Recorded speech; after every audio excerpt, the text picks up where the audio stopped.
The prize is awarded to Tony Messenger.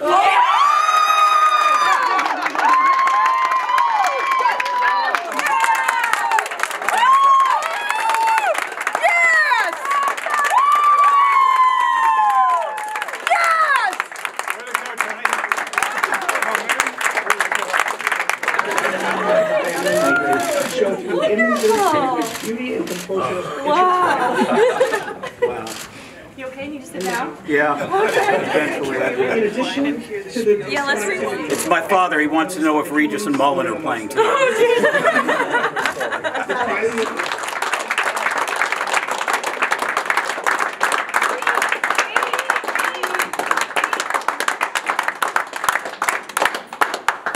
Speech!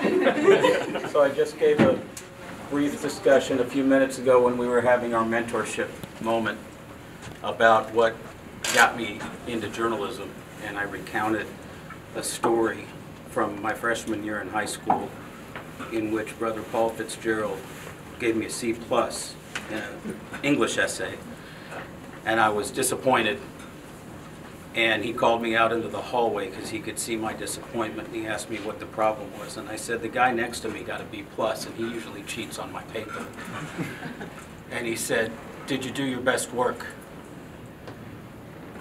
And I didn't hear him. I was like, you know, I got a C+. All I could see was I got a C+. And he said, did you do your best work? And eventually I understood what he was saying, and I said, no, we didn't. And he said, you'll get an A when you do your best work. This is some of the best work I've ever done in my career in journalism. And it's because of the inspiration of women like Victoria Branson, Brooke Bergen, Amy Moore,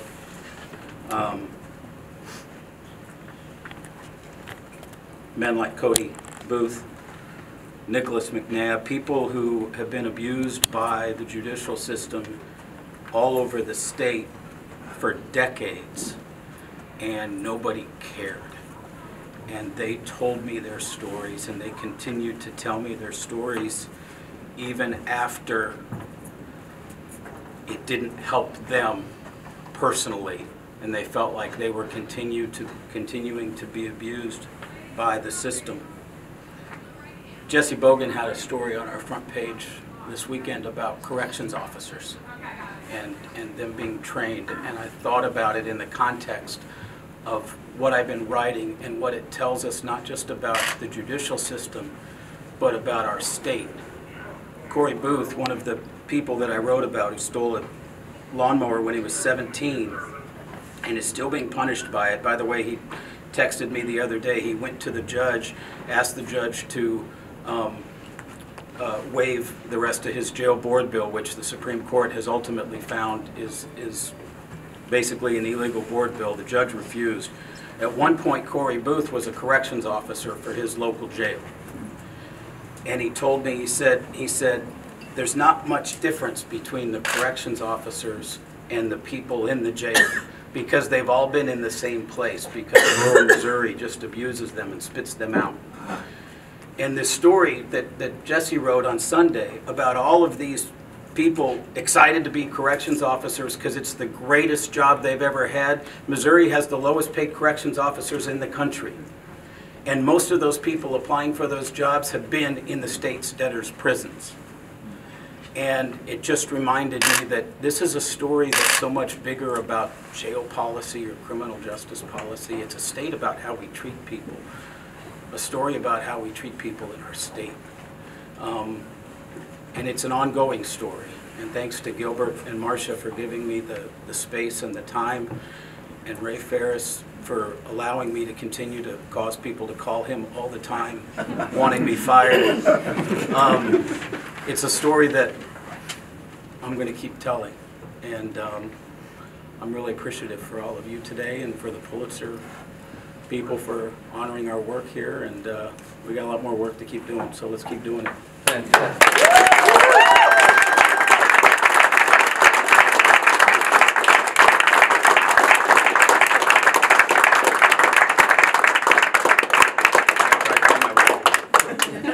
I just want to Marcia was, through most of this, working with Tony, so I want to also acknowledge her effort through this. And we gave you a lot of leeway on this, and we were glad you ran with it. Also on our platform that runs every day on A2, it says one of the key phrases is never tolerate injustice or corruption. And this is what Tony's done. We're not going to tolerate it. And on many other cases, this is doing our job. And I get a lot of emails and calls about Tony. And it's Ray, and we defend the work. And this is vindication of the kind of work that you all do and Tony exemplifies today. We're going to keep doing this, doing our job, serving the public. And this is a great example, Tony. Congrats, man.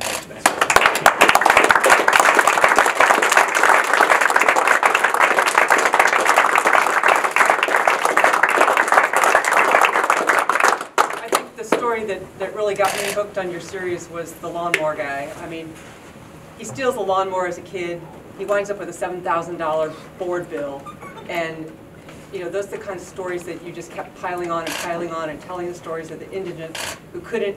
They had met their obligation to the judicial system and to society, but they were left with debt, and you just kept telling those stories until people couldn't ignore it anymore, and the Missouri Supreme Court couldn't ignore it, and the legislature couldn't ignore it, and even the Missouri Attorney General couldn't ignore it.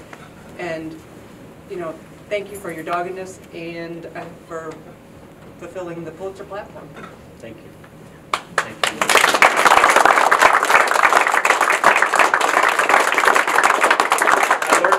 I learned something interesting the other day. Not that I've been obsessing or anything. The first ever winner of the Pulitzer Prize in commentary was a Post-Dispatch reporter named Marquise Childs. So cool.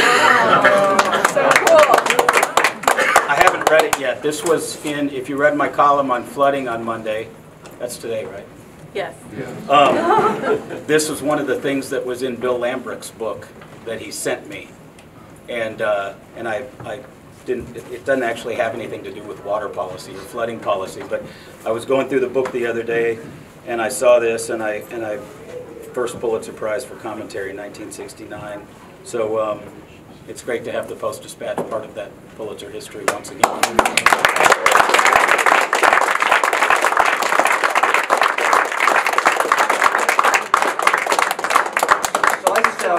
One thing to say, not to intrude upon your moment, but all of us at the Post-Dispatch, this is a rare chance for us all to come up here and to be with you guys when you're being recognized for what we all do in the community.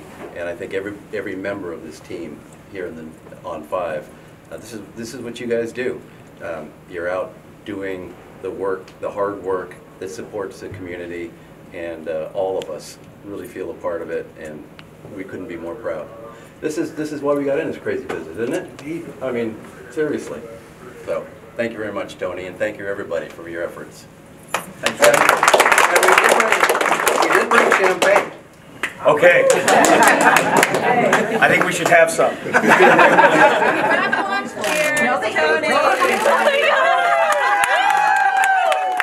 Here's to our latest, second in 5 years Pulitzer Prize winner. We also have a Pulitzer Prize winner taking the picture.